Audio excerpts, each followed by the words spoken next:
Boa noite, boa noite. Bom, vamos lá. Agora que já estamos todos aqui reunidos, eu vou dar início à aula aberta, projetos ou obras, gerenciamento ágil de projetos, com a arquiteta Sônia Lopes. Hoje contamos com um ilustre convidado, Jorge Vasconcelos, que vai ser apresentado pela Sônia. Deixa eu me apresentar. Meu nome é Marcelo Bezerra, sou professor no Departamento de Arquitetura e Urbanismo da PUC, na graduação, e coordeno diversos cursos, entre eles o curso que promove exatamente essa palestra, que é o curso Métodos Ágeis na Arquitetura, Modelo Tipo de Gerenciamento de Projetos, que é ministrado pela arquiteta e professora Sônia Lopes, que vai estar fazendo a apresentação dessa aula aberta. As perguntas vocês podem direcionar pelo chat aberto ou de forma direta a mim, que no final eu vou estar repassando, eventualmente, se a pergunta tiver alguma circunstância durante a fala da Sônia. Tá? E o suporte da palestra, que hoje está com o João Vitor, daqui a pouquinho ele vai colocar as instruções de como é que vocês devem colocar o nome de vocês para que vocês recebam depois o certificado de participação no evento. Tá bom? Então, agradecendo mais uma vez a todos e todas, sempre muito bacana a gente ver no final do dia de trabalho tantas pessoas buscando conhecimento, buscando a troca, tá? E desejando aqui um excelente evento para todos nós. Passar agora a palavra à Sônia, que vai conduzir aí a nossa aula aberta, tá bom? Uma ótima aula para todos nós. Bem, pessoal, boa noite. Muito bom estar aqui com pessoas que estão interessadas em saber sobre métodos ágeis. É sempre um prazer falar sobre esse tema. E, como o Marcelo disse, hoje a gente tem um ilustre convidado, que é o Jorge Vasconcelos, que é um usuário, entendeu? Ele é um usuário dos métodos ágeis. Então, ele, na hora certa, ele vai dar aí o depoimento dele. Agora, eu só vou deixar ele dizer boa noite, mas depois ele vai dar o depoimento dele, vai contar um pouco da experiência dele, de como é que foi começar a usar, porque eu acho que isso incentiva bastante todo mundo, né? Eu sou suspeita, porque já há muito tempo uso e sempre faço questão de passar esse conhecimento adiante. Jorge. Olá, pessoal. Boa noite. Bem-vindos aí à palestra. No final, eu vou dar a minha colaboração aqui com o meu testemunho. De usuário. Né? Sua experiência como usuário. Então, Isso. tá bom. E aí, gente, embora o Marcelo tenha dito para vocês, né, colocarem os comentários no chat, e que no final eles serão respondidos, eu gosto muito de ir respondendo. Eu vou olhando normalmente, muitos eu respondo na hora, porque tem a ver com o que eu estou falando. Um outro ponto é que quem quiser ficar com a câmera aberta, eu não me incomodo nem um pouco, né? Nós só temos aqui dois heróis que abriram a câmera. Eu acho que o resto do pessoal deve estar com a toalha embolada assim no cabelo, né? Só o Kleber e o Daniel que abriram a câmera. Mas quem não está com a toalha no cabelo e quiser abrir a câmera, será muito bem-vindo, porque a gente gosta de ver vocês também. Então, vamos lá, acabar com esse papo e começar a falar do nosso tema. Bem, primeiro, tem aqui os meus contatos, caso vocês queiram depois continuar essa conversa, estão todos os contatos aqui. E eu sempre, né, digo, siga-me no Instagram, que é a rede que é mais atualizada, embora tenha LinkedIn, etc., mas o que acaba sendo mais atualizado hoje é o Instagram. Bem, por que eu estou aqui, né, falando para vocês? Porque eu tenho uma ampla experiência em arquitetura, eu tenho mais de 30 anos de formada, eu já estou naquela fase que eu me recuso a dizer quanto tempo, então eu já tenho desconto no conselho, e isso é para quem tem mais de 30 anos de formado. eu tenho uma experiência em projetos diversos, né, que vão de residenciais, casas novas, casas reformadas, apartamentos reformados, Parque das Ruínas, projeto urbano, fast food, enfim. Isso me deu uma experiência de dia a dia e uma necessidade de buscar gerenciamento de projetos. Porque a gente cai na vida real, né? Sai da faculdade, cai na vida real, faltando ainda uma série de ferramentas para sobreviver no mercado. E gerenciamento de projetos é uma dessas ferramentas essenciais para a gente sobreviver no mercado, seja de arquitetura, seja de engenharia, interiores, né? Então, a gente tem aí cenografia, a gente tem aí um grupo, né, que sente muita falta desse conhecimento. E, com isso, eu já tinha feito mestrado, né? Eu fiz a graduação, depois eu fiz o mestrado, na sequência eu procurei um conhecimento de gestão. E aí, o conhecimento de gestão, eu fui para a FGV, fiz um MBA de gerenciamento de projetos, isso me levou por um caminho completamente diferente, e depois, mais recentemente, eu fiz doutorado em administração. Então, meu caminho mudou aí no meio. Eu continuei sócia do escritório, que eu já era sócia desde sempre, e abri em paralelo uma empresa que é Tipo Projetos, que faz consultoria, mentoria, etc. E no meio da pandemia, surgiu a ideia de uma nova marca, que foi o Arquiteto Empreendedor, que surgiu no início, em janeiro de 2021, e aí, no Arquiteto Empreendedor, eu falo especificamente para os profissionais criativos, né, que entram aí, normalmente, o que eu apresento ali de dicas, etc., vale para arquitetos, para engenheiros, para designers, enfim. Tem algumas coisas aí publicadas também, quem tiver curiosidade, depois me acha.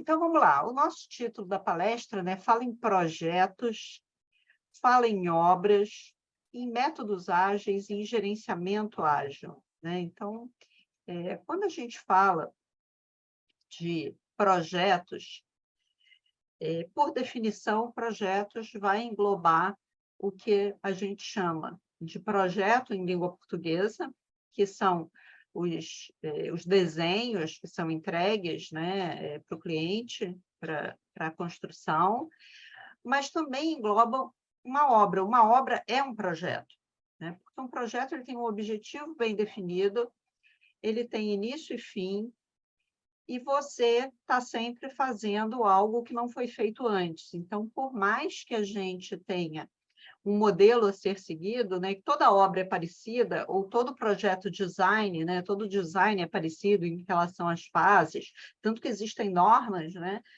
cada ambiente, cada cliente é diferente. Então, a gente sempre tem ajustes, né, e isso torna essas ações, esses esforços como projetos.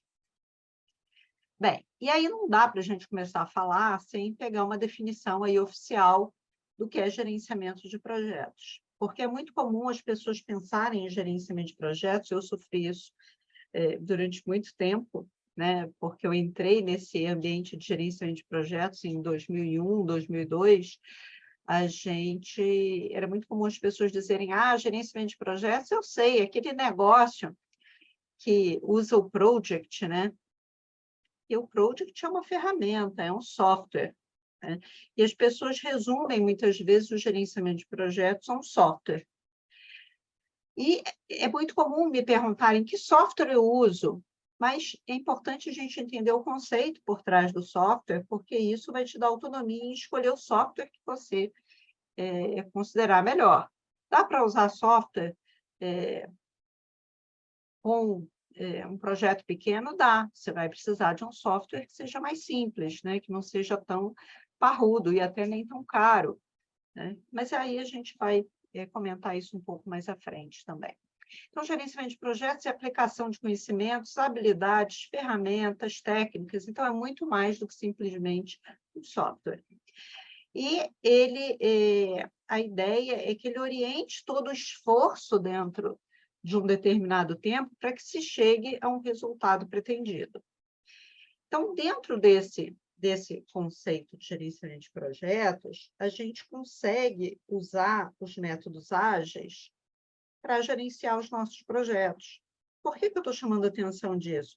Porque, de modo geral, né, muita gente, às vezes, argumenta que e principalmente os mais resistentes, os mais antigos em gerenciamento de projetos, que os métodos ágeis foram criados para desenvolvimento de produto. E que aí eles não servem para projeto. O projeto é muito mais do que isso. Mas, como a ideia é orientar o trabalho a partir de um resultado pretendido, usando algumas ferramentas e habilidades, esse trabalho ele também pode ser orientado pelo que a gente hoje chama de métodos ágeis. Mas, quando os métodos ágeis surgiram, as pessoas olhavam para eles e achavam que era só para a área de tecnologia de informação. E não são, né? Eles servem para N ambientes. Bem, então a primeira coisa aqui é a gente começar a entender que aquilo que a gente chama de projeto e entrega para o cliente é um produto, né? Quando eu entrego uma obra para o meu cliente, essa obra pronta é um produto. Quando eu entrego desenhos para o meu cliente, isso aí é um produto. Quando eu entrego o modelo BIM para o meu cliente, isso é um produto. O projeto, conceitualmente, quando a gente fala de gerenciamento de projetos, ele é muito mais do que o produto. Ele engloba todo o esforço, todo o trabalho que eu preciso realizar para alcançar esse produto. E aí, o que eu tenho é uma coisa assim, né? Eu tenho o produto em si, só que aqui em volta eu tenho um monte de coisas que normalmente o cliente não vê. Se eu faço design, eu tenho reunião com o fornecedor, eu tenho levantamento, eu tenho compatibilização de projeto, eu tenho gerenciamento das pessoas. Se eu faço obra, eu aqui em volta, eu tenho os orçamentos que precisam ser feitos, atualização de cronograma, as concorrências todas, determinar em que momento o gesseiro entra, em que momento o pintor entra, né, que isso está amarrado no cronograma. Isso é muito mais complexo do que o cliente consegue imaginar na maioria das vezes. Então, o nosso trabalho técnico, muitas vezes, não é valorizado pelo cliente, porque ele não consegue entender, ele entende que um saco de cimento custa tanto, e ele vê valor naquilo. Mas o trabalho que você tem por trás, né, toda a administração da obra, muitas vezes ele tem dificuldade, porque ele não visualiza isso. E a mesma coisa acontece no ambiente de design, tá? O nosso famoso projeto de arquitetura, projeto de estrutura, eu vou priorizar a gente chamar de design aqui, para não confundir com a terminologia de projeto, de gerenciamento de projetos. Bem, e aí, quando a gente fala desse gerenciamento de projetos, é importante conhecer as técnicas que estão envolvidas nesse gerenciamento. Então, como é que eu faço um orçamento, como é que eu faço alocação de pessoal, cronograma. Algumas dessas técnicas são mais necessárias em alguns ambientes, em outros menos, em outros ambientes menos, né? Então, por exemplo, eu consigo fazer orçar um projeto de arquitetura, né, o design de arquitetura, sem ter uma pessoa dedicada a aquisições, mas eu não consigo fazer um projeto obra sem ter uma pessoa destinada a aquisições, porque a gente tem muito mais aquisições dentro de uma obra, né? Então, a gente tem muitos orçamentos que são feitos. Ok, aí em arquitetura eu faço orçamentos, faço, mas é com uma complexidade, uma quantidade menor quando eu estou no momento do design. A gente precisa entender um pouquinho do negócio, em que nicho a gente está, para melhorar, inclusive, a forma de maximizar resultado, né? Maximizar o valor do negócio, entender o que é valorizado naquele nicho. E a questão que o PMI, que é o Project Management Institute, chama de liderança, que, na realidade, engloba as habilidades interpessoais, onde a gente tem liderança, mas a gente também tem negociação, gestão de conflitos, etc. Bem, e quando a gente fala de gerenciamento de projetos, seja o mais tradicional, seja o ágil, uma coisa que a gente precisa ter em mente é o famoso ciclo PDCA, né? Que é o Plan, Do, Check and Act. Opa, voltou. Esse ciclo, né, ele é super conhecido como PDCA, eu acrescento um L aqui no final de Learn, porque é importante essa reflexão do aprendizado, porque qual é o objetivo desse ciclo? É a gente passar por um processo de planejar, fazer, verificar, atuar corretivamente, mas a gente precisa aprender para rodar esse processo de novo, né? Esses conceitos iniciais que eu estou passando, eles vão facilitar a nossa conversa mais adiante, tá?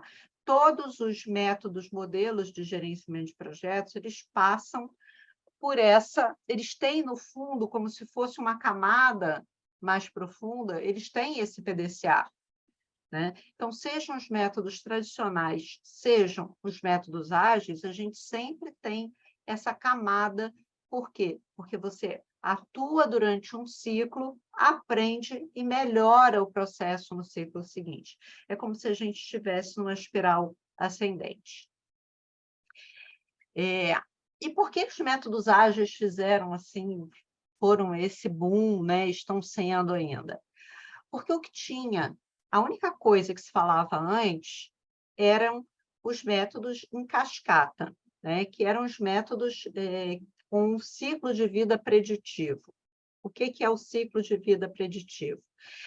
É aquele que, no início, você planeja detalhadamente todo o ciclo de vida. Então, no início, eu consigo dizer, por exemplo, para vocês, que no dia 8 de setembro, na parte da tarde, eu vou estar fazendo tal tarefa. Tá? Então, você planeja muito detalhadamente as tarefas, inclusive, que vão ser feitas ao longo de todo o ciclo de vida do projeto.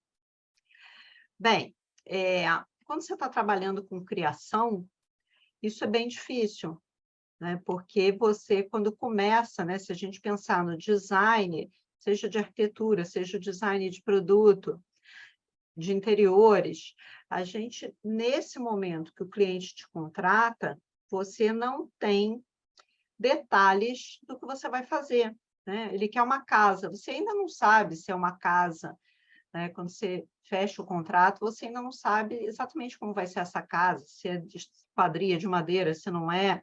Por outro lado, quando eu estou fazendo uma obra, se o projeto for bem elaborado, né, se o projeto design, ele for bem elaborado, a gente consegue ter um bom escopo para a elaboração dessa obra, né?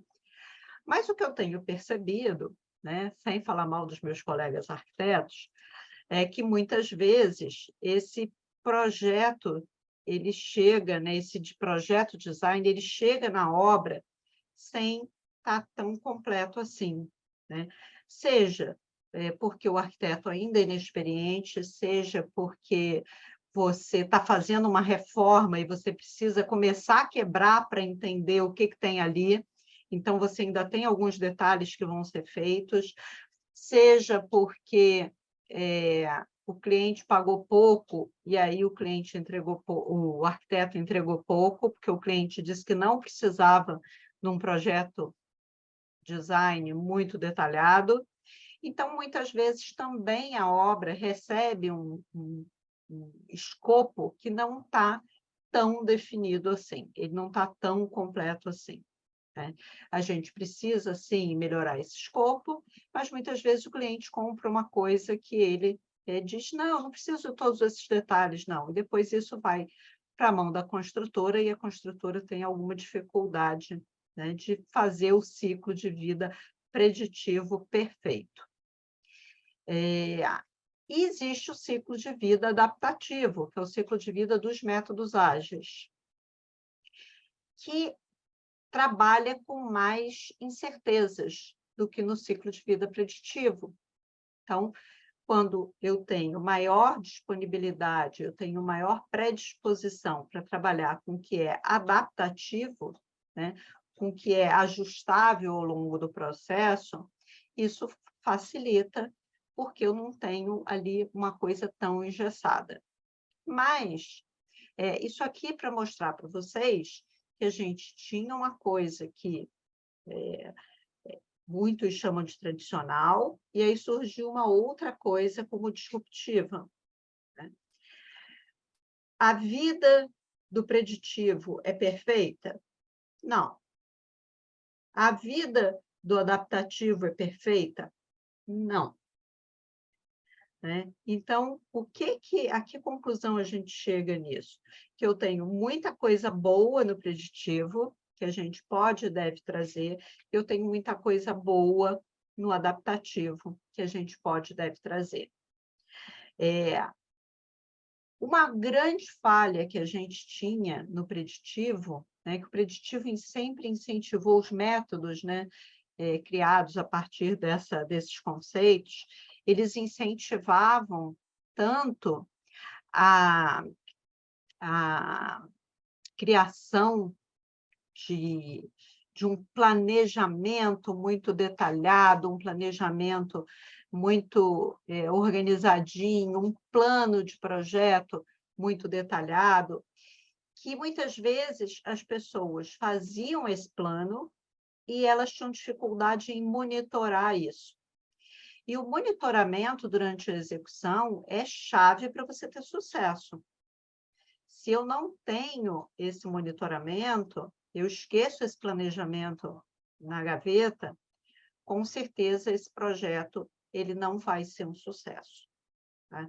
Então, o que eu estou dizendo para vocês é que mesmo quem ama o preditivo, ele tinha ali uma dificuldade, e mesmo quem precisa muito do preditivo, porque trabalha com escopo mais bem definido, ele tem ali uma dificuldade de monitorar o dia a dia. E nisso, nessa temática específica, os métodos ágeis são fantásticos. Eles trazem, né, alguns dos métodos que estão aí nesse pacote, nesse guarda-chuva de métodos ágeis, eles são fantásticos. Então, eles conseguem trazer para a gente esse monitoramento. Então, mesmo quem trabalha e precisa trabalhar com os métodos mais clássicos, essa pitada de métodos ágeis, ela traz um benefício muito grande para a gente, né? Então, vamos lá. Tem alguma pergunta aqui? Não. Bem, e muita gente, principalmente profissionais da área criativa, morrem de medo do gerenciamento de projetos, porque provavelmente eles viram em algum momento da vida um mapa de processos como esse, né, em que cada caixinha dessas aqui colorida, ela explode e vira um processo ou mais de um ali dentro, né, individuais e tal. E isso aqui assusta, porque você diz assim, mas eu vou ter que fazer isto tudo dentro do meu trabalho, além de criar um produto, além de criar uma casa, um edifício, além de fazer a minha obra, eu tenho que fazer todos esses processos? Não, você tem que fazer o que cabe dentro da sua realidade, do que você efetivamente precisa. Então, mesmo os métodos criados a partir de um conceito mais tradicional, como a gente viu durante muitos anos o PMI trazendo para a gente, esses conceitos, né, esse monte de processo, mesmo alimentando esses métodos, eles precisavam, os métodos que funcionavam melhor eram aqueles que eram adaptados para uma realidade. E até a versão de 2013 do PMBOK, né, que é o guia de gerenciamento de projetos, né, com as melhores práticas de gerenciamento de projetos, até a 5ª edição, que valeu de 2013 a 2017, o PMBOK só falava de ciclos de vida preditivo. Na 6ª edição, ele tem, então, quase que um segundo guia acoplado num guia mais tradicional, falando de métodos ágeis e trazendo a importância disso. Então, no início, métodos ágeis era visto como moda, mas hoje já se mostrou como um conjunto de boas práticas, né? Que aí ali a gente tem métodos, ferramentas, etc., que são muito produtivas para o mercado em geral, não só para a área de tecnologia da informação, que foi onde isso surgiu, né? E aí os métodos ágeis surgem na área de tecnologia da informação, porque esse pessoal que desenvolve software, num determinado momento, eles começaram a reagir um pouco ao que existia de gerenciamento. Eles começam a dizer, olha, isso aqui é muito engessado, né? O que o PMI traz para a gente, ou outros institutos, é muito engessado. Isso aí não funciona, porque quando a gente começa um projeto, a gente não sabe o que vai ser. A gente vai começar um projeto de software, a gente está reunindo requisitos para desenvolver o software. E eles começam, então, a fazer uma série de experiências, né? Começam a criar coisas, porque eles reconhecem que eles precisam de um método, eles precisam de ferramentas, mas esses métodos que já existiam não eram bons para eles. E isso passou durante muitos anos, a gente teve esse conhecimento dos métodos ágeis muito fechado dentro da área de TI. Eu me interessei pelos métodos ágeis ali mais ou menos em 2013, né, porque eu não tinha aprendido nada disso quando eu fiz o meu MBA de gerenciamento de projetos.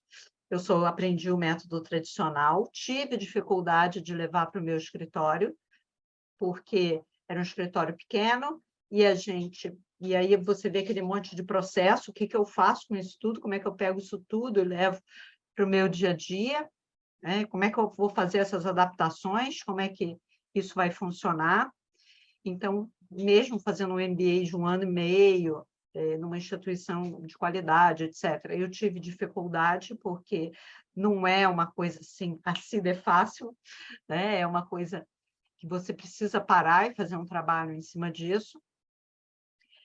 Mas, quando eu acabei o MBA de gerenciamento de projetos, o coordenador me chamou para dar aula no MBA da FGV, e na mesma época eu comecei no MBA da UF também. E nesse período que eu estava com as turmas da FGV, eu orientei muitos trabalhos finais.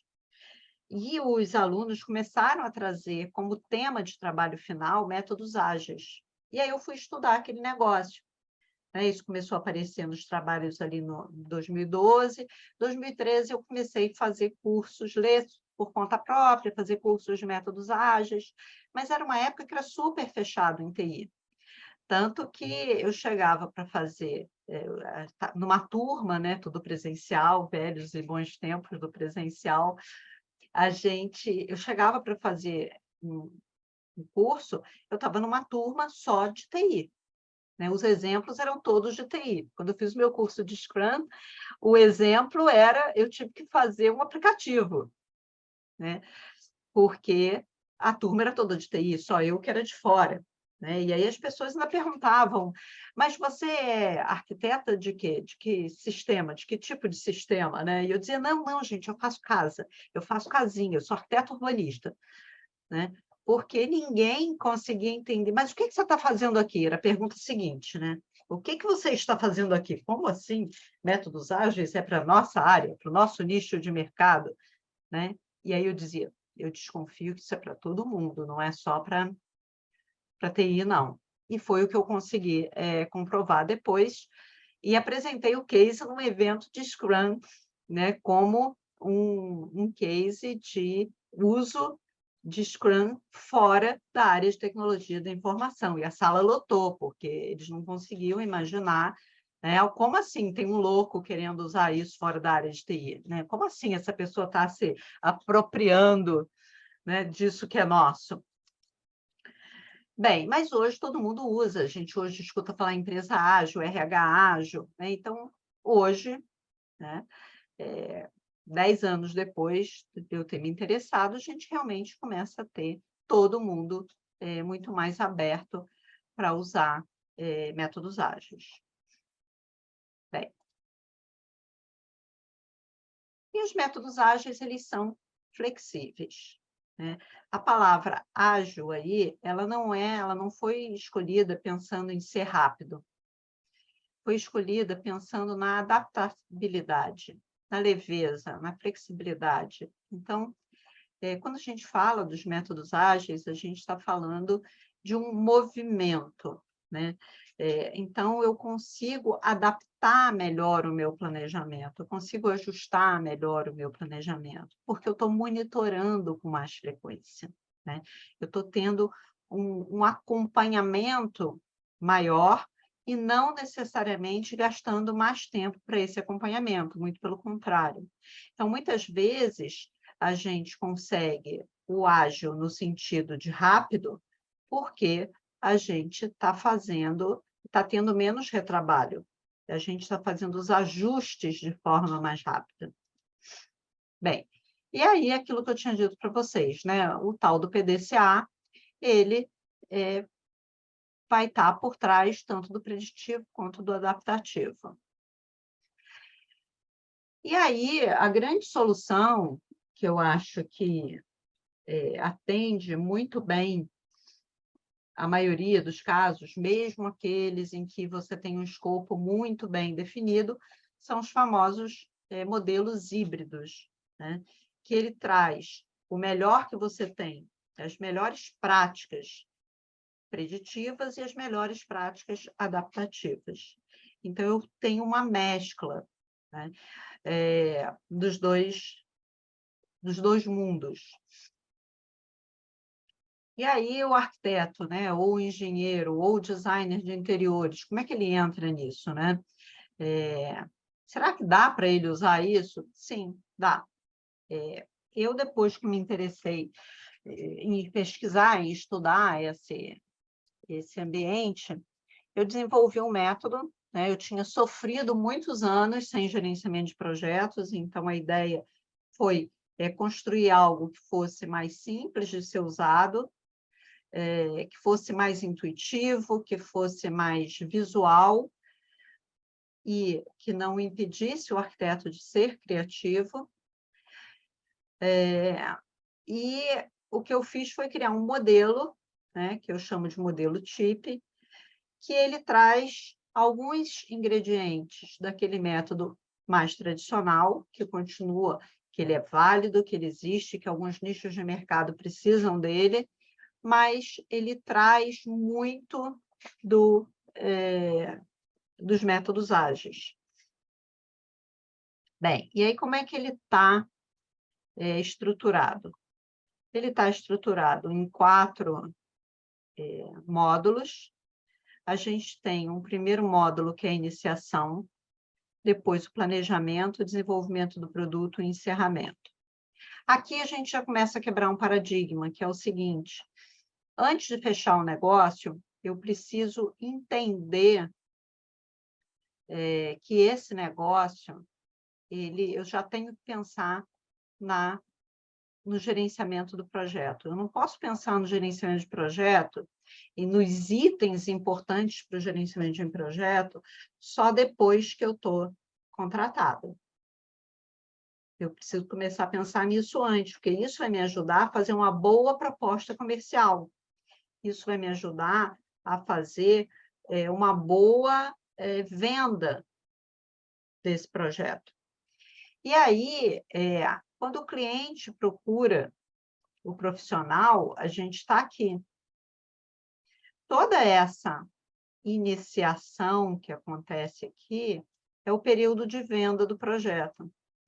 Você só entra num planejamento um pouco mais detalhado depois que fechou o negócio. Mas eu preciso de um pré-planejamento nesse momento da iniciação para eu vender uma coisa que eu vou conseguir entregar. Então, eu tenho aqui um momento de venda, fechou o negócio, aí eu vou planejar, vou fazer algumas coisas a mais, além do que eu tinha feito antes, e depois eu entro no desenvolvimento do produto, onde a gente tem a execução, né, onde eu vou efetivamente, aí os arquitetos que estão na sala, aqui eu vou começar a fazer estudo preliminar, anteprojeto, projeto executivo, né, eu vou começar a desenhar, eu vou começar, se eu sou um engenheiro de estrutura, eu vou começar a fazer meus cálculos, né, eu vou começar a entender o projeto do arquiteto, eu vou começar a fazer os meus cálculos. Só que eu fiz um planejamento e eu preciso monitorar isso ao longo do tempo. Aí eu entreguei o projeto para o cliente. Lembra que a gente falou do PDCA? Eu preciso saber, aqui no final, eu preciso ter lições aprendidas. Para da próxima vez eu ter uma iniciação melhor, um planejamento melhor. Eu gerei aprendizado ao longo disso tudo aqui, para que a gente possa, no final, ter um aprendizado que vai melhorar a minha precificação, vai melhorar a forma como eu abordo o cliente, etc. Né? Vai melhorar todo o processo e toda a venda. Bem, se a gente olhar esses 4 módulos de outra forma, a gente pode olhar a partir de um outro tipo de estrutura, né? Então, dentro do desenvolvimento do produto, que eu tenho aquilo que normalmente a gente chama de projeto, né? Que é o levantamento, estudo preliminar, anteprojeto, projeto legal, projeto executivo, ou aqui eu vou estar executando a minha obra, eu vou ter demolição, alvenaria, instalação elétrica, hidráulica, acabamento, né? Depende do tipo de projeto que eu estou fazendo. Se eu estou fazendo um projeto de design, se estou fazendo um projeto obra. Aqui na iniciação, a gente usa uma ferramenta chamada Canvas. O Canvas, ele é uma folha, eu vou mostrar uma imagem para vocês depois, em que ela funciona um pouco como um checklist, mas ajuda a gente nessa interligação dos temas. Eu vou mostrar um exemplo para vocês, tá? Eu volto a usar no planejamento um Canvas. Nesse momento aqui do desenvolvimento do produto, a gente usa um método e uma ferramenta que vem dos métodos ágeis, e aqui no final a gente usa uma dinâmica que pode ser feita em cima de um tipo de Canvas também, para gerar as lições aprendidas. O Canvas traz para a gente, ele é muito mais vivo, né? Então, ele não traz um planejamento tradicional com 80 páginas, em que você, na página 65, descobriu que tem alguma coisa nova que você tem que mexer na página 7, você deixa para lá e não mexe, porque vai dar trabalho, eu vou ter que ir lá de novo e aquilo vai gerar um impacto, deixa para lá, né? Dá aquela preguiça profunda, com razão. O Canvas ele é mais dinâmico, ele é, inclusive, muito bom para você alinhar a equipe, todo mundo trabalhando em cima de uma mesma base, né? Dá para fazer uma dinâmica em cima disso. Então, o que é o Canvas? O Canvas surgiu em 2010, virou moda, tá? E ele foi muito divulgado, porque realmente ele traz uma facilidade das pessoas, muitas vezes, planejarem alguma coisa, e no caso dos latinos, os latinos têm muita dificuldade com planejamento, né? Os brasileiros têm muita mais prática de fazejamento do que de planejamento, né? Não valorizam tanto assim o planejamento. E o primeiro Canvas que foi publicado foi o Business Model Canvas, né? O Business Model Generation, que é o nome do livro, que ele gera modelos de plano de negócios, de uma forma muito mais simples, né? Uma folha de papel com alguns temas, você tem uma forma de preencher isso, e você preenche com post-it. Né? Por que post-it? Que eu tiro. Se eu escrever, eu vou ter que rabiscar, eu vou ter que apagar, né? E o post-it é fácil, você colocou, tirou, juntou um post-it no outro, porque eu pensei uma coisa parecida com a da Fernanda, mas a Fernanda redigiu melhor do que eu tiro o meu post-it e fico dela, porque a redação do dela está melhor, né? E a gente já consegue agrupar os temas. E é muito fácil de você visualizar esse planejamento macro, que está tudo numa folha só. Você está com isso na parede, você olha o todo e você começa a ver que tem alguma coisa no segundo quadradinho ali que vai impactar no sexto quadradinho. Então, você começa a dominar esse planejamento como um todo, e isso entra muito mais fácil no sangue. E no caso específico das pessoas que trabalham com criatividade, com visual, com gráficos, né? Então, um engenheiro de obra, ele está acostumado a ver planta, né? Ele está acostumado a ver a questão gráfica, então fica muito fácil para ele também usar o Canvas. E aqui a gente tem um exemplo, né? Em 2015 foi quando foi publicado o meu livro, já tinha testado, já tinha feito a tal palestra lá no evento de Scrum, e aqui eu proponho um Canvas, ele evoluiu um pouquinho ao longo do tempo, mas a essência está toda ali. E aqui, por exemplo, a gente consegue ver que áreas são essas que são tão importantes, né? Eu preciso detalhar a questão do escopo, porque o escopo é a base, então eu preciso entender que escopo é esse, eu preciso entender quem são os envolvidos no projeto, porque se eu tenho mais agentes, né, se eu tenho mais envolvidos no projeto, eu vou ter mais esforço. Então, um projeto que vai ser aprovado no IFAM, no INEPAC, na prefeitura, no IBAMA, eu tenho mais players. Isso traz uma dificuldade para o projeto, uma complexidade para o projeto. Da mesma forma que quando eu tenho muitos projetistas complementares, é o mesmo caso. Eu tenho elétrica, hidráulica, rede, automação, estrutura. Quanto mais gente, ar-condicionado, quanto mais gente envolvida eu tenho, maior a complexidade. Então, isso vai impactar no meu cronograma, isso vai impactar no meu preço no final, porque aumenta o meu esforço. Mapear as incertezas, né? Quais são as nossas ameaças, nossas oportunidades a partir desse projeto. Qual é o critério de sucesso do cliente, o que é qualidade para o cliente, porque muitas vezes a empresa tem o seu padrão de qualidade, mas será que o cliente a conexão dele está naquilo? Ele vai avaliar o teu trabalho pelo mesmo ponto que você acha que é qualidade? Às vezes não. Né? O que está na cabeça dele, a avaliação dele vai ser feita a partir de algum critério que ele não deixou explícito. Então, é importante a gente entender o que o cliente valoriza no projeto. Esse escopo ele tem um desdobramento das etapas, de que etapas são essas que a gente vai desdobrar, o tempo em relação ao esforço e o tempo em relação a prazo. Né? Porque se eu entendo que para fazer uma determinada etapa eu vou gastar 40 horas, isso não quer dizer que eu vou dar como prazo para o meu cliente uma semana. Em uma semana eu tenho 40 horas, mas eu não faço só isso. Então, eu tenho que pensar no tempo em relação a esforço e o tempo em relação a prazo. Isso vai me ajudar a elaborar, se eu estou lá no início, na iniciação, eu consigo dizer para o cliente qual é o prazo do projeto, eu consigo chegar num custo direto do projeto, quando eu tenho equipe e o tempo que essa equipe vai estar disponível para esse projeto, eu consigo chegar no meu custo direto. E aí, depois, eu tenho mais alguns itens para considerar para chegar no preço.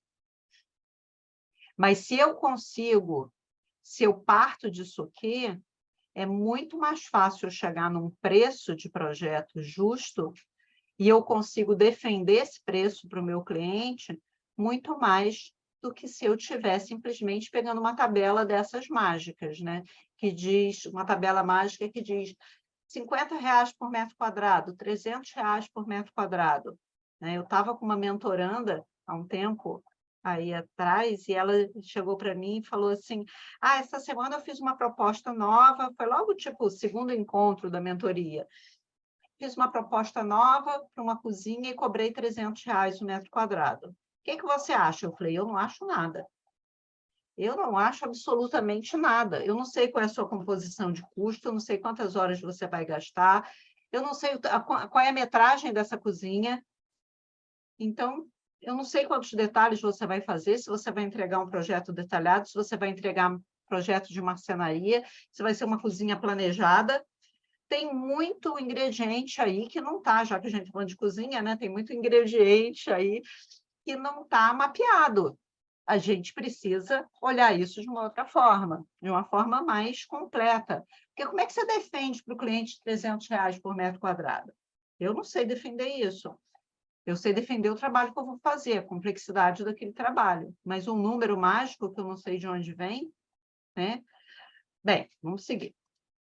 Aí a gente tem a outra coisa que eu mostrei para vocês que a gente usa é o Scrum. O Scrum, ele é um método, ele é uma estrutura de trabalho, uma forma de trabalhar, que traz um processo, um caminho que precisa ser estruturado, onde as pessoas têm papéis específicos e existem reuniões já pré-definidas. Então, o que se propõe a gente tem algo que a gente precisa entregar,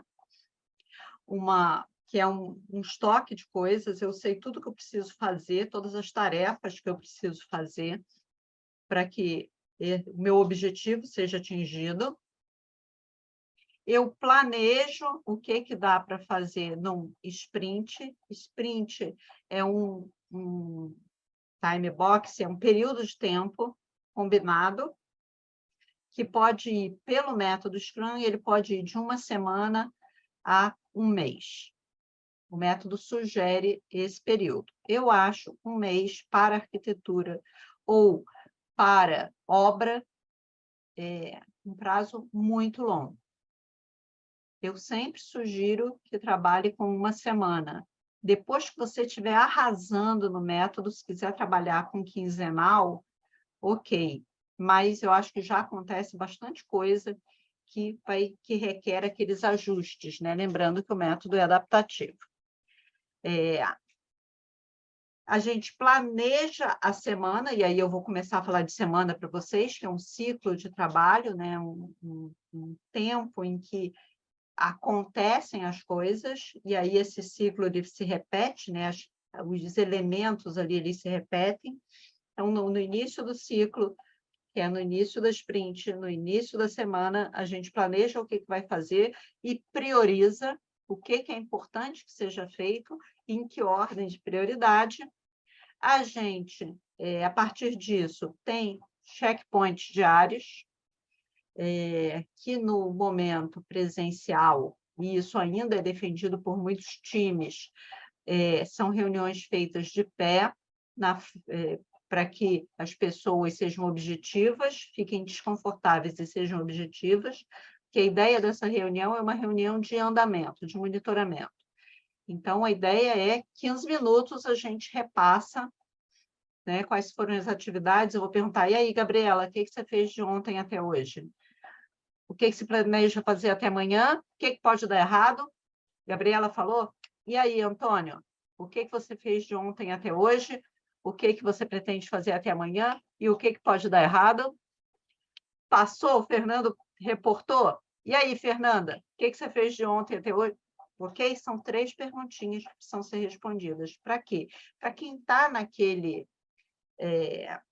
orientando aquele grupo, né, que pode gerar algumas facilitações externas, inclusive, porque a Fernanda pode me dizer, olha, está no meu planejamento fazer de hoje para amanhã a revisão do projeto de estrutura, mas o projeto de estrutura não chegou. Aí eu entro em ação e digo, deixa que eu resolvo, eu vou ligar para o calculista. né? Por quê? Porque o calculista, na hora de reclamar, eu tenho mais poder dentro da história para reclamar com o calculista, por exemplo, né? Então, a gente consegue perceber antes do problema estourar. Então, o monitoramento ele começa a ser muito bom, né? E essa mecânica que a gente vê aqui, né? Essa estrutura de trabalho, ela funciona muito bem para tudo, inclusive para a nossa vida pessoal, né? Como é que eu, no início da semana, organizo a minha agenda, vejo o que é que eu vou fazer, diariamente eu vou lá e vejo o que é que eu fiz, o que é que eu pretendo fazer amanhã, se alguém ficou de me mandar alguma coisa e não mandou, e isso vai atrapalhar amanhã, né? Como é que eu vou organizar? Eu começo a perceber esses riscos. Então, no final da semana, eu consigo também avaliar como é que foi a semana. E dentro do Scrum, no final do ciclo, a gente faz duas coisas, né? Que aqui estão assim separadinhas, mas isso, na verdade, pode ser uma reunião só com a equipe. A revisão da sprint, que é a revisão do produto, do que foi feito naquela semana, e a retrospectiva da sprint. A retrospectiva é muito mais olhando quais são as lições aprendidas, né? O que funcionou melhor do nosso modo de trabalho, né? O que a gente pode compartilhar, o que a gente tem que fazer melhor no próximo ciclo. Quando eu tenho essas sprints, né, esses ciclos de trabalho de uma semana, essas reuniões inicial e final, elas também ficam mais curtas, porque eu tenho menos que planejar, né? Já imaginou, se eu sentar para planejar um mês inteiro, detalhar as tarefas de um mês inteiro, a gente vai gastar muito mais tempo nessa reunião inicial e vai perder muito desse planejamento, porque as coisas não acontecem exatamente como a gente planejou, né? Sempre vai cair alguma coisa de paraquedas e a gente vai ter que replanejar.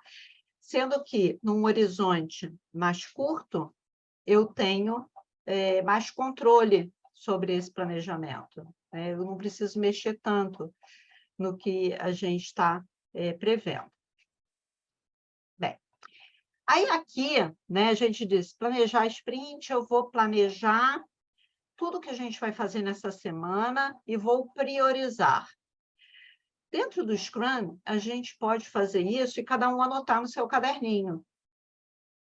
Pode ser uma lista qualquer feita no caderninho, pode ser uma lista que fica pendurada em algum lugar, pode ser uma lista comum ou individual, né? Mas existe uma ferramenta, que é o Kanban, uma ferramenta visual, e ela começou a ser usada lá no meio do século passado, na Toyota, para monitorar processo de produção, e o Kanban, ele depois ganhou um corpo maior, já nos anos 2000, e se tornou um método. Só que, tanto o Kanban original, que é esse super simples que a gente está vendo aqui, quanto o método, que é bastante complexo, ele ficou com o mesmo nome. Então, às vezes, as pessoas confundem um pouco, né, de que a gente está falando. Eu estou falando da customização do modelo mais simples, porque é o que a gente precisa para trabalhar no nosso dia a dia.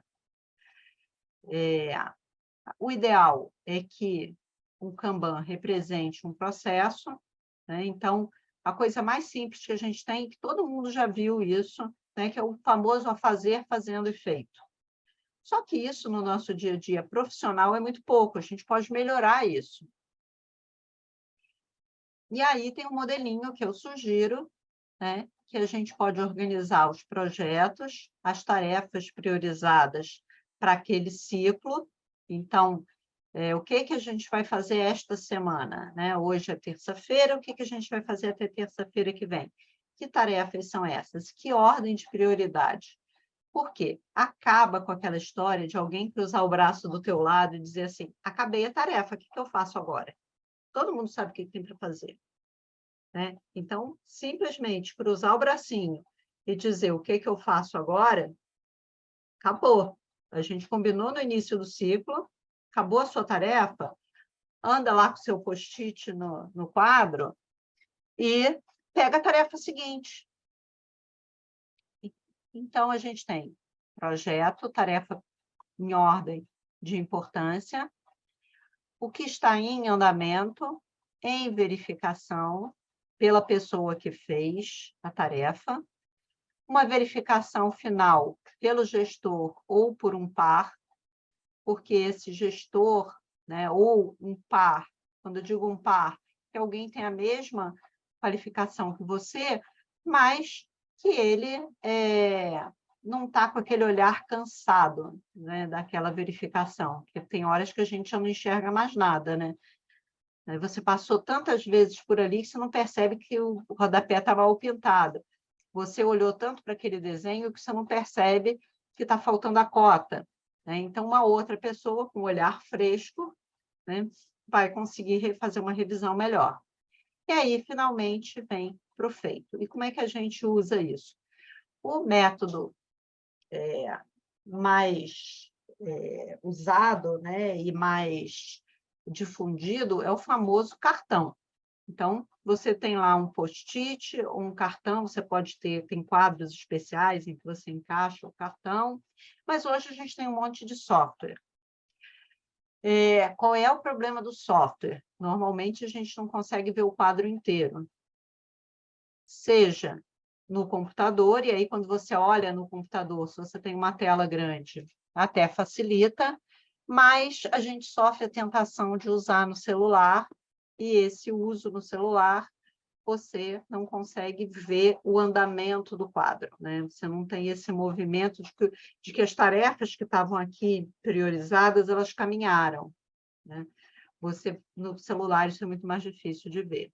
E hoje a gente faz muita coisa no celular e acaba sofrendo a tentação de usar os Trellos da vida, e aí tem um monte de sistema que faz isso, um monte de aplicativos, que tem aquele modelinho do Trello, né, que você pode customizar as colunas, né? Então, a gente pode levar isso aqui, por exemplo, para o Trello.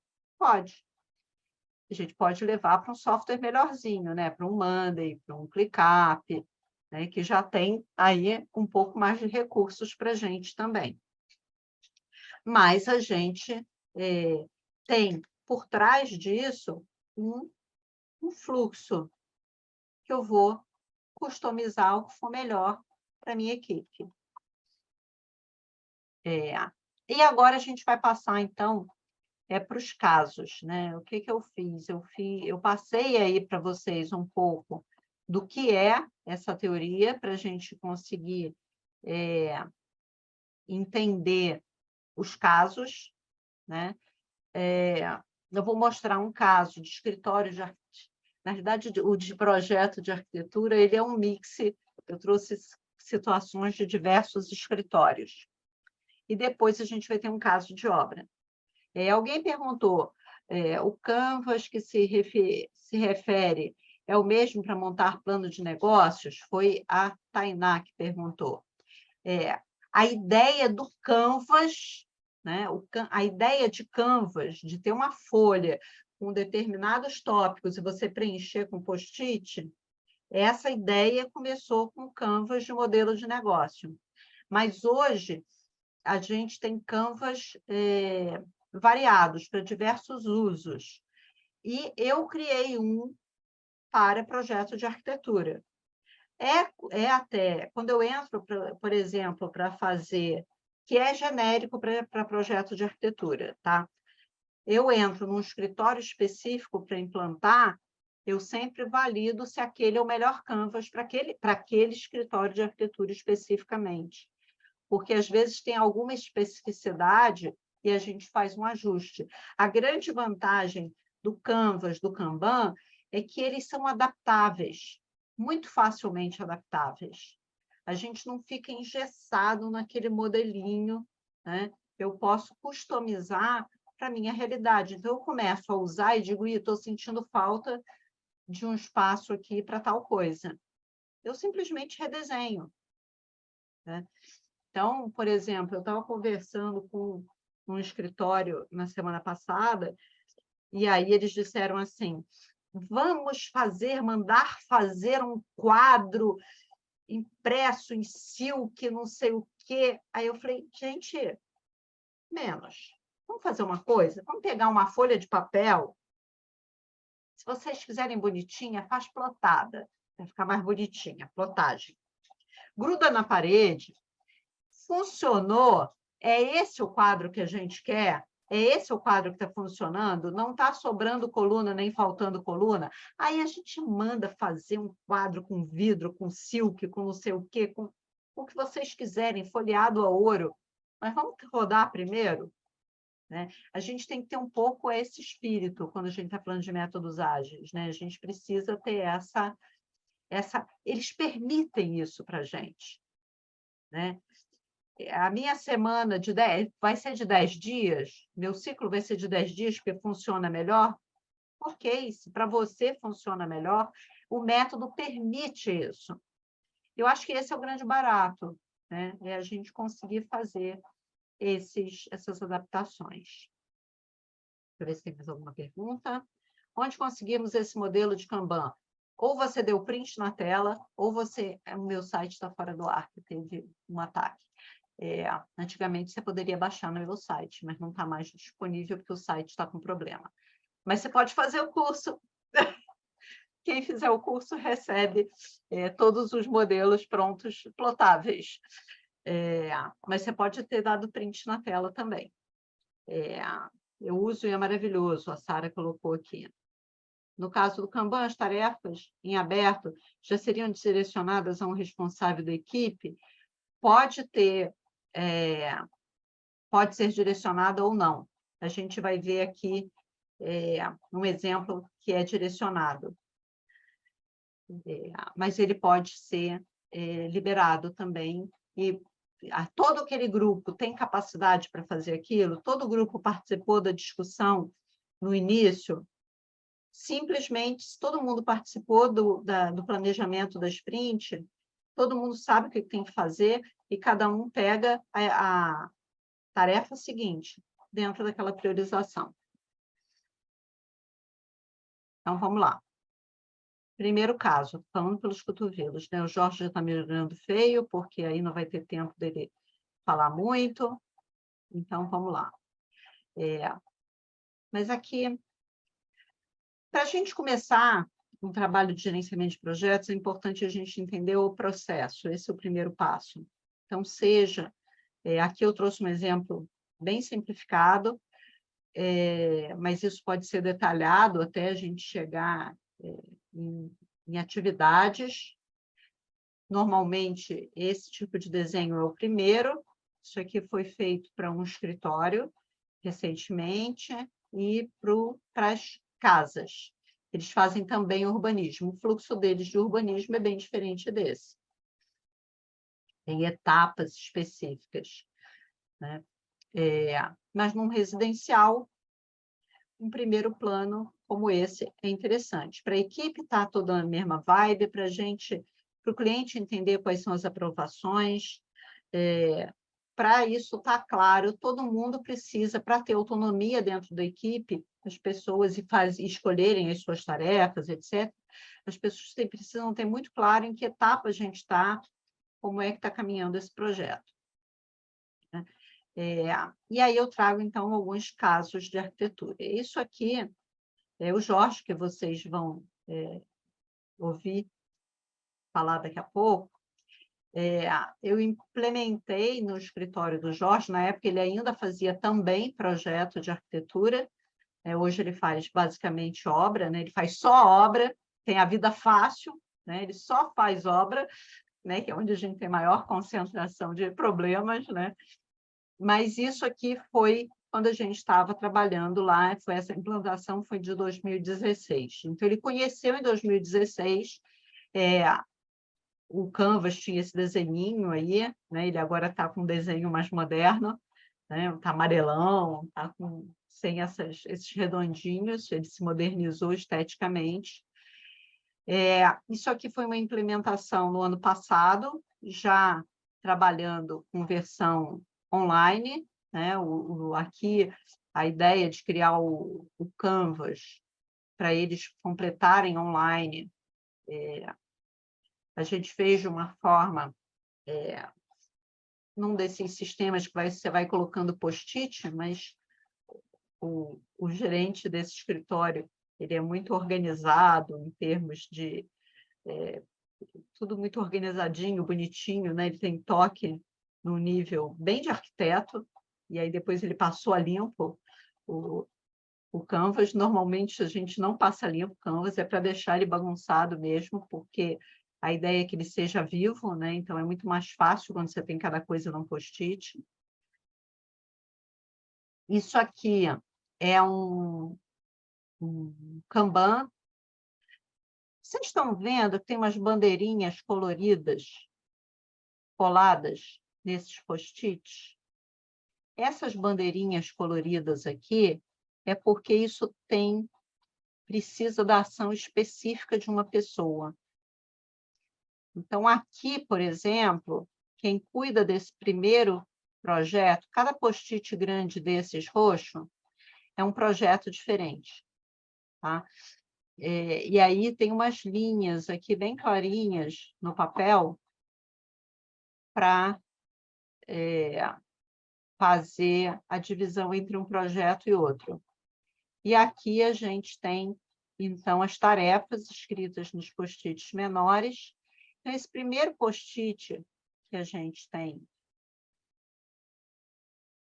aqui, ele tem uma bandeirinha amarela, porque a pessoa que é simbolizada pela bandeirinha amarela é que cuida desse projeto.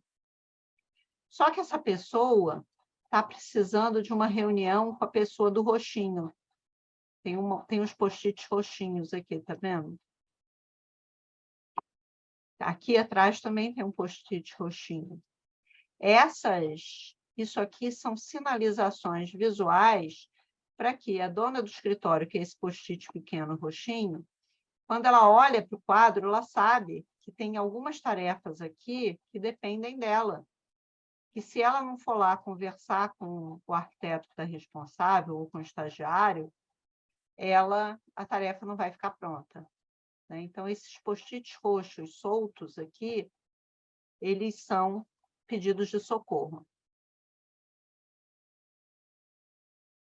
Bem, isso foi implementado em 2016, esse escritório mudou de espaço físico, e aí no novo espaço físico fizeram um outro quadro, essa foto de 2011, do mesmo escritório.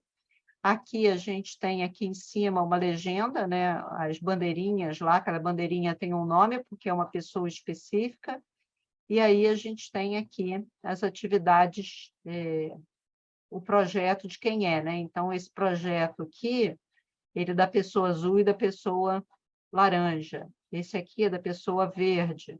Esse aqui é da pessoa rosa mais claro, rosa mais forte, laranja.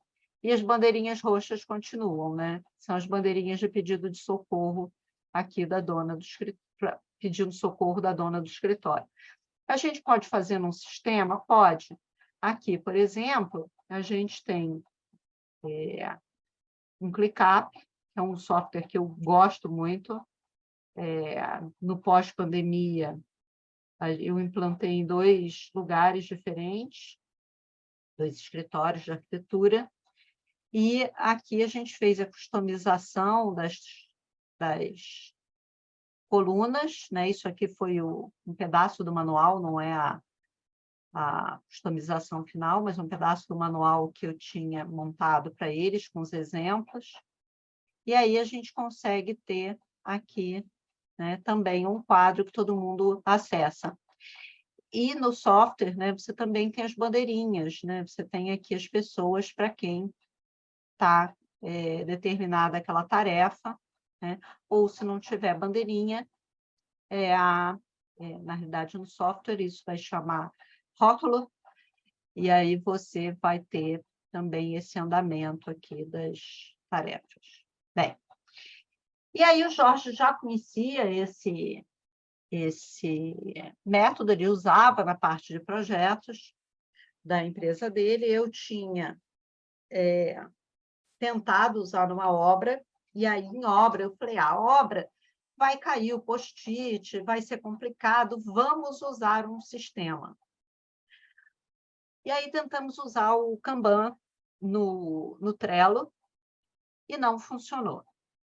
Aí eu me desanimei, falei, isso não vai dar certo, deixa para lá. E aí, conversando com o Jorge falou, não, vamos tentar de novo. Eu tinha tentado em outra construtora, mas o principal problema tinha sido a adesão das pessoas à versão online do Kanban. E aí a gente, quando foi usar de novo, né, em obra, e isso no auge da pandemia, e o Jorge animadíssimo para usar também em obra, porque ele já conhecia a experiência de usar nos projetos design, a gente optou, então, a gente fez alguns ajustes, né? Eu fui fazendo os ajustes, fui monitorando toda a implantação. O modelo TIP ganhou mais um nome, né, para essa customização, que ele virou o TIP Opus, né? Opus é obra. E a gente, então, eu vou trazer aqui para vocês algumas imagens dessa implantação. O Jorge hoje usa, eu acho importante, ele veio como um convidado de honra, eu acho que nada melhor do que quem usa para contar para vocês, não é papo de professora, né? Então, ele contar essa experiência. Então, isso aqui é uma foto da obra em que foi usado pela primeira vez. A gente usa os mesmos módulos e tem também um canvas de alinhamento, mas no primeiro momento aqui na venda a gente já precisa trabalhar com um pouco mais de complexidade. Então, tem algumas planilhas que são feitas, porque se trabalha com valores, com preços muito mais altos, e o próprio mercado exige que se entregue determinados documentos já na proposta comercial. Então, nesse momento, a gente tem ali algumas planilhas, mas já começa a construir pensando nesse desenvolvimento do produto, em como isso vai ser monitorado. A gente tem o Canvas no planejamento e tem uma linha de base. A linha de base, ela traz para a gente alguns pontos importantes, os grandes prazos para resolver determinadas atividades. Que encadeamento é esse? Mas o detalhamento da atividade é feito dentro do Scrum e monitorado com Kanban, né? E aqui a gente fechou também com dinâmica de lições aprendidas, com um tipo de Canvas também, um tipo de quadro para a gente fazer essa dinâmica final. O Jorge é arquiteto, ele foi meu aluno há trocentos anos, é melhor, não sei nem quando, né, no MBA de Gerenciamento de Projetos, e é o titular da construtora Tectus, né, o CEO, e ele está no Instagram como construtora Tectus. Jorge, é com você. Conta um pouco essa tua experiência e e aí depois eu começo a botar as fotos e aí você vai comentando as fotos. Tá ótimo. Boa noite novamente. Para dar continuidade aí à apresentação brilhante da Sônia, é um desafio, né? Mas vamos lá. Então, o método de gerenciamento, né, TIP Opus, foi implantado na Tectus basicamente há 3 anos, né? E veio, obviamente, de uma busca de uma profissionalização do gerenciamento da obra, porque o MBA de gerenciamento de projetos que eu fiz me trouxe uma bazuca, como a Sônia disse, para matar uma mosca. É muita ferramenta, não cabe no dia a dia. E os métodos ágeis, eles me deram as ferramentas necessárias, do tamanho necessário, né, para eu poder gerenciar a obra com eficiência. E o case, né, que foi o case de implantação, foi uma obra corporativa.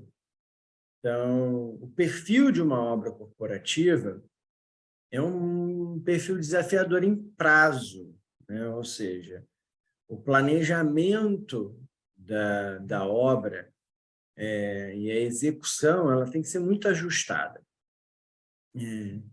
E nós, obviamente, contamos ali, né, com a aderência de todo mundo que estava na obra, né? Eu, como dono da empresa, fiquei à frente da implantação, né? A Sônia fazendo todo o trabalho ali de apoio durante todo o processo. Eu tive o apoio da equipe, né? A equipe aderiu e achou importante. E o mais legal foi ver que, no decorrer da implantação, no decorrer da obra, tanto a equipe, quanto os clientes e os fornecedores perceberam o enorme valor, do planejamento, 2, da rotina de reuniões semanais, né, diárias na obra e semanais com os fornecedores e o cliente. E, no final, o resultado, né? A gente entregou a obra no prazo, com o cliente feliz, sorrindo, entendeu? De orelha a orelha. Coisa que a gente que tem uma rotina de obra sabe que é bem difícil segurar a expectativa do cliente do início ao fim da obra. No início, está todo mundo sorrindo, mil maravilhas, nossa, começamos, estamos quebrando essa fase que é pouco... ela é pouco mensurável, né? Assim, né? Tá tudo quebrado, depois está tudo construindo, mas quando chega no final, que os acabamentos vão para o lugar, é onde algo que foi feito no passado e não foi verificado vai mostrar que deu ruim. E isso a gente consegue evitar nas reuniões semanais pelo ciclo de PDCA, que fica muito claro no Kanban da obra, né? Quando eu tenho lá as atividades planejadas, as atividades em execução, as atividades verificadas e as atividades aprovadas, eu tenho um ciclo onde as etapas, né, as menores partes do serviço são executadas, conferidas e aprovadas. Isso já evitou inúmeros erros e problemas, né, no decorrer da obra, porque, né, às vezes a tarefa estava lá para ser executada pela própria empresa ou por terceiros, mas durante a execução foi verificado que isso tinha uma incompatibilidade. E a gente consegue imediatamente buscar soluções, e essas soluções são rapidamente integradas no processo, porque semanalmente eu tenho uma reunião com pessoas tomadoras de decisão. Então, é o cliente, olha só, para essa reunião a gente tem esse problema. Então, qual é a decisão? A decisão é tomada geralmente na hora, com mais facilidade, porque ao invés de eu levar um problema imenso para ele resolver, são diversos pequenos problemas que vão sendo resolvidos antes dele chegar num grande problema, né? Agora, há pouco tempo, né, eu implementei a metodologia numa reforma industrial. E nesse caso, o desafio era também o prazo, né? Era uma reforma industrial com 2 meses de prazo. Nesse caso, aí, por ser uma metodologia adaptativa, eu percebi que para esse cliente, nesse caso, para esse prazo, era necessário, além de eu ter a reunião semanal, que era a reunião onde a gente planejava, verificava e aprovava, eu inseri o que eu chamei de pocket, de uma reunião pocket. Então, a gente tinha uma reunião fixa às quintas e a gente combinou uma reunião também fixa, menor, às terças. Então, para garantir a dinamicidade do processo, né, para alcançar o resultado do prazo, essa reunião pocket, né, que é feita comigo, né, foi de fundamental importância. Mas eu só pude perceber isso porque o primeiro ciclo eu percebi que deu um engasgo, e aí já no segundo ciclo eu coloquei ela. Aí eu vi que funcionou melhor. E aí eu mantive, entendeu? E isso traz para o cliente uma transparência muito grande do processo. Porque, às vezes, a obra passa uma imagem de que um monte de coisa acontece que ninguém fica sabendo. E, no final, as coisas estouram, né? Então, não era bem isso que eu pensei, eu não havia entendido isso dessa forma. Então, as reuniões elas servem, inclusive, para validar projeto, validar soluções estéticas, funcionais, né, de planejamento do próprio produto, né, que a gente vai entregar no final. Então, assim, eu tenho excelentes feedbacks dos clientes, né, excelente feedback dos clientes, e aí a gente, no final, faz aquela graça, né, colhe o depoimento, e eles realmente percebem essa diferença, né? Eles percebem porque a gente, inclusive, aprende a ter uma sistemática de condução de reunião, por exemplo, né? Porque tornando as reuniões mais objetivas, né? Mais objetivas. E, às vezes, é cortar mesmo, cortar ali uma conversinha paralela. Vamos voltar para o tema? Qual é a agenda dessa reunião, né? Vamos pegar a pauta, vamos ver quais assuntos estão em aberto, para que a gente possa tornar esse tempo útil. São 2 horas de reunião, entendeu? Só para complementar, quando a gente fez a implementação, teve uma preocupação, né? O Jorge precisava aprender a fazer o processo para depois ele fazer sozinho, né? Não era uma questão... eu não queria estar lá sempre, né? Então, as primeiras, eu fiz 1 ou 2 reuniões e depois ele já foi para o palco, né? E aí era aquela coisa de ir acompanhando e ajustando, né? Para aprendendo. Eu participei de todas as reuniões, mas para observar, para ver onde é que precisava fazer pequenas correções para ele hoje conseguir ter essa autonomia e fazer isso sozinho, né? Fazendo os ajustes que ele vê que precisa. E não é só isso, né? Assim, eu tenho que treinar toda a equipe, né? Cada obra nova, às vezes eu tenho uma equipe nova. Então, ou seja, eu tenho que, a cada novo projeto, treinar um novo arquiteto de obra, entendeu? E um novo encarregado, familiarizar a equipe com a metodologia, inclusive, às vezes, com os arquitetos. Porque o arquiteto do projeto, ele precisa também apoiar a metodologia, entender que essa metodologia auxilia ele no resultado final do trabalho dele. Então, em toda a obra eu tenho a primeira... Isso acontece, eu já anuncio isso, e assim, eu anuncio que eu uso essa metodologia e os resultados dela no processo de captação. Depois, na defesa da proposta, eu reforço isso. Aí, quando a gente faz a reunião de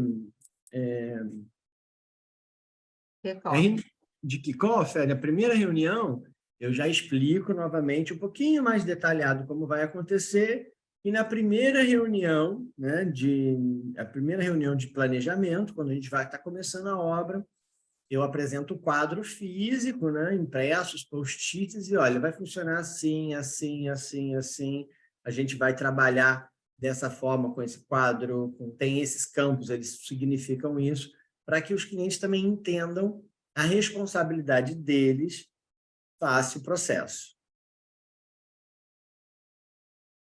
E aí, para ilustrar, né, o que o Jorge está falando, para não ficar só no papo, né, quando ele fala, por exemplo, do quadro, né, a gente customizou um quadro para a obra.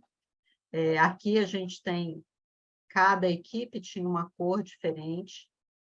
Os itens aqui isso era uma obra só, né? Então, a primeira coluna, que eram os pacotes de trabalho, que eram os mesmos itens que apareciam no cronograma básico, que era um cronograma macro, e que ia sendo rabiscado, ajustado ali durante o processo. E aqui, né, cada equipe, então o laranjinha era a própria Tectos, o verdinho era Atinar, tinha a Sub-Zero, que era o azul, o rosa eu não estou conseguindo ler, não lembro. E tinha uma gerenciadora de contratos, né, que gerenciava os contratos, que também tinha suas atividades importantes para serem feitas, e que era o lilazinho aqui mais claro. Então, a gente começa a ter muito claro o que caminhou e o que não caminhou. E isso aqui, essas linhas mais fortes, elas iam sendo colocadas para marcar o sprint, para marcar, e é uma obra corporativa, trabalhando à noite e trabalhando fim de semana. Então, se você não planeja bem o que você vai fazer no fim de semana, pode ser que você não consiga fazer porque você não tem material, não chegou material, não dá para ir ali na esquina comprar, né? E esse processo ele foi todo acompanhado muito de perto. E eu particularmente gosto desse visual, entendeu? Chegar no final e ver que esse cronograma macro, ele está todo rabiscado, todo preenchido, para mim é um deleite, entendeu? Agora, um depoimento muito interessante, a gente teve no final um depoimento do mestre de obras, que foi assim, emocionante, né? Que ele disse que ele nunca entendeu muito bem o cronograma. Para ele era difícil o cronograma com formato tradicional, mas que quando passou a ter os papeizinhos coloridos, segundo ele, ficou muito mais fácil. Ele chegava ali, ele se apropriou do quadro, isso foi muito legal, né? As equipes, em geral, elas foram se apropriando do quadro. Isso aqui são imagens das reuniões semanais.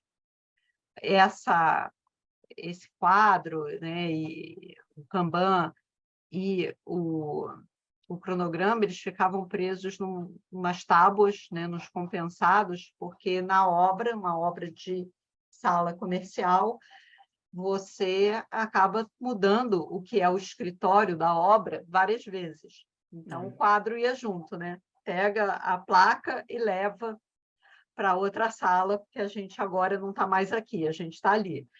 Então, a gente teve, né, aqui eram as pessoas dos responsáveis por cada empresa dessas, cada subcontratado desses, e o cliente também com uma participação importante. Esse aqui foi um dia que tinha vários representantes do cliente, e aí essa foto pega basicamente aqui o cliente, né? Porque a gente tinha, e eles estavam muito preocupados com o prazo, eles sabiam que o prazo era curto, e eu defendo que quanto mais curto o prazo, maior é o monitoramento que você tem que ter, né? Então, a gente precisa efetivamente olhar mais de perto, e essa é uma forma de olhar mais de perto.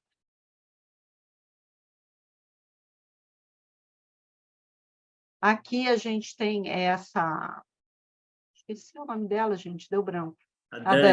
A Dani, que era profissional, arquiteta responsável pela obra, que estava lá todo dia, né?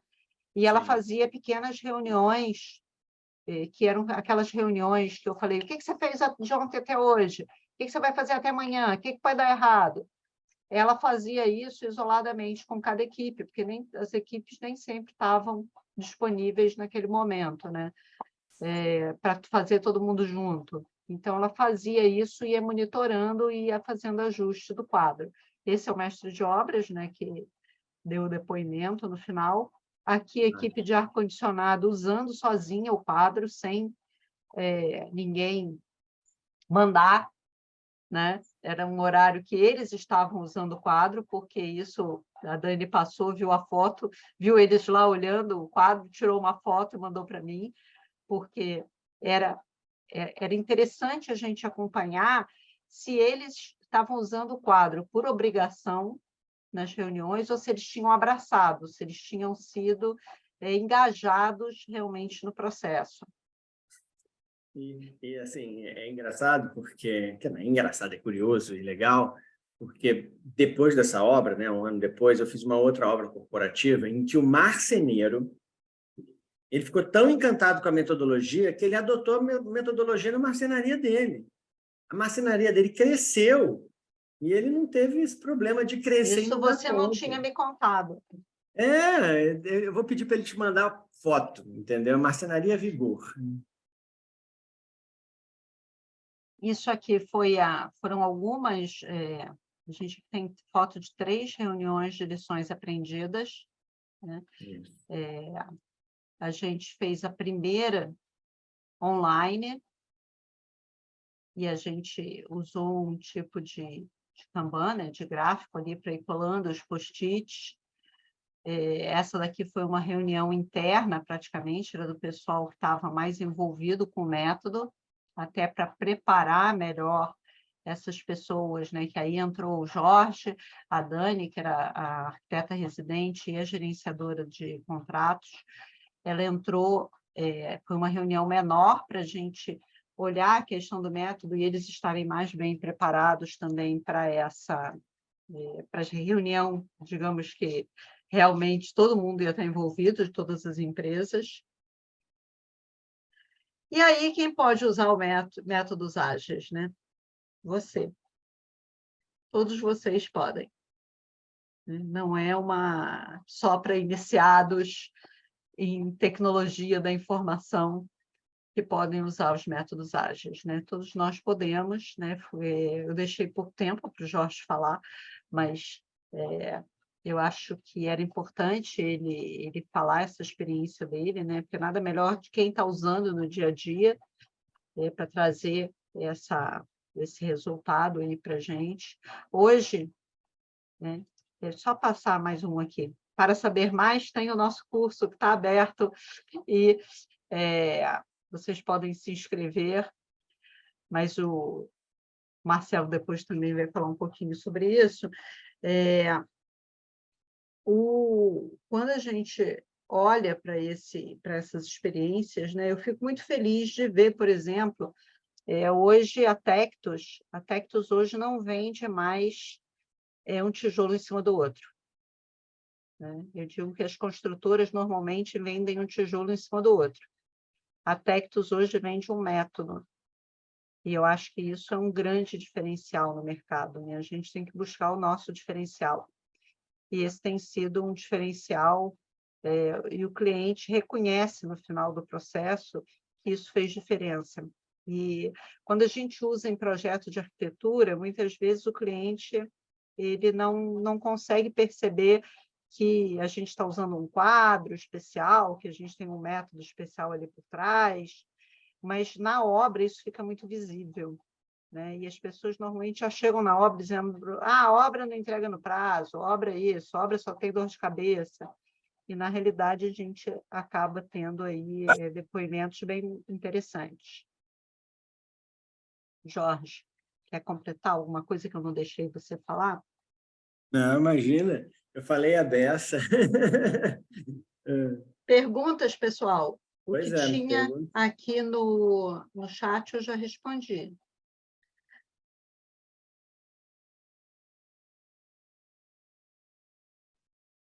Bom, aproveitar aqui a deixa, só para falar um pouquinho do curso, né? O curso ele acontece, agora ele começa em julho, né? As aulas, o curso, as aulas são terças e quintas, de 7 às 9 da noite, são 2 encontros semanais. Ele começa dia 25 de julho e vai até 22 de agosto. Tá? A gente está acho que na quarta edição, né? Quarta ou quinta? Acho que é quarta. Quarta e quinta. Eu já confirmo aqui. É um curso de 18 horas, então são 9 encontros de 2 horas. Isso é interessante até porque isso vem do aperfeiçoamento, quer dizer, do modelo de curso que a Sônia tem desenvolvido ao longo das últimas turmas. Então, essa foi uma adequação também das aulas terem duração de 2 horas, 7 às 9 da noite, então um horário que depois ainda dá para ver um jogo, ainda dá para, enfim, ter um jantar, um início de noite, né? E as matrículas estão abertas até o dia 18 de julho, tá bom? Então, todas e todos estão mais que convidados, enfim. Não estou com isso fechando aqui, acho que tiveram aqui 4 mensagens. Sônia, é tudo dirigido a você, se você quiser ler, tá na primeira, tá delas para você, o Kleber também ali, tem Kleber 4 também. comentários. Bem, não tem perguntas, então Eu não sei se eu fico feliz ou triste de não ter perguntas. Tiveram ali 4 ou 5 ali durante a Mas aí eu palestra. já fui respondendo. Exato. Está todo Bem, mundo gente, agradecendo aqui, muito boa aula. O Kleber, obrigado, professora. Excelente apresentação. A Sara, a Sônia sempre dando uma aula de gestão. A Angélica agradece. Enfim, são vários obrigados aqui. Isso também é muito legal, né? gente, Enfim, fica à eu estou vontade, Sônia, sempre, para concluir. eu estou sempre trazendo alguma coisa falando de métodos ágeis, estou sempre, porque eu realmente acredito que funciona, que pode mudar, trazer menos sofrimento, né? Às vezes fazer um projeto é quase sofrimento, é quase sofrido. Então, se a gente puder melhorar essa nossa experiência durante o projeto, seja ele um projeto obra ou um projeto design, eu acho que é fundamental. Então, se não temos perguntas, muito obrigada pela atenção essa noite, pela companhia essa noite. Kleber e Daniel, eu vejo vocês na quinta-feira, que vocês têm trabalho para entregar. E fica aberto aí o convite, né? O pessoal está Isso. perguntando o certificado. O João Vitor, que está no suporte, ele comentou ali, renomear. Quem está com o perfil aqui, é só colocar o seu nome e sobrenome, que aí o Zoom mesmo já reconhece, e os certificados eles estão disponíveis rapidamente. Como todos vocês ficaram aqui até o final, é só renomear o perfil, Angélica. Tudo com inteligência artificial. Acho que é por aí. Olha só, tem uma dúvida aqui. A Carla está perguntando, ela disse que está no 4º semestre da faculdade, se ela pode participar do curso. Carla, esse curso a gente tem... eu acho importante você conhecer o tem acho que ter outras formas de você de se aproximar do tema, mas para esse curso especificamente, a gente tem limitado ao último ano da faculdade, porque como a gente acaba falando de arquitetura, falando do projeto, desenvolvimento do projeto, já surgem perguntas que não são de gestão, mas que elas vão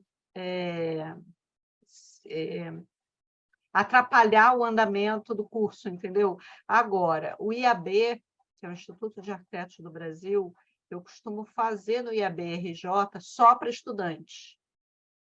E aí, aí a gente pega estudante do quarto período, terceiro, quinto, entendeu?